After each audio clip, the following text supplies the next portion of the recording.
இது ஒரு டைப் கேட்டுக்கிறாங்க. ஜஸ்ட் கான்ஜுகேட் மல்டிப்ளிகேஷன் பண்ணால் நமக்கு என்னாச்சு? இது வந்து I ஈக்குவல் டு இன்டெகிரேஷன் பண்ணுவோம். I equal to integral dx. அப்போ கான்ஜுகேட் மல்டிப்ளிகேஷன் டிவைட் பண்ணும்போது என்ன ஆகும்? Root of x plus a minus root of x plus b இது a whole square divided by டேரெக்டாக போட்டுக்கலாமா? போட்டுக்கலாம். போட்டுக்கலாம்னு என்ன ஆகும்? அப்போ x plus a minus into minus x plus b. அப்போ என்ன நடக்குதுன்னு integral root of x plus a x plus a minus root of x plus b. இங்க கீழே வந்துட்டு a minus b இருக்கும். Super sir, very good, correct. X எக்ஸ்ன்னு cut ஆயிடும். அப்போ ஏ மைனஸ் பி இருக்கும். அது இன்டெகிரலுக்கு வெளியே இருக்கும். கரெக்டுங்களா?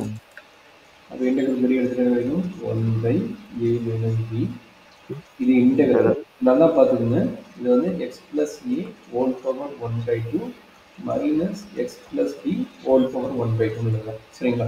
அவ்வளோதான். இதுக்கு formula X power N formula. கரெக்டுங்களா? எக்ஸ் பவர் என் ஒரு X power N both N value 1/2. சரிங்களா? அப்போ அப்ளை பண்ணுங்க.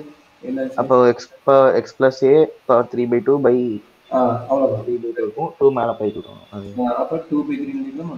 2/3 x plus a x plus a 3/2 minus 2/3 x plus b whole power 3/2 plus.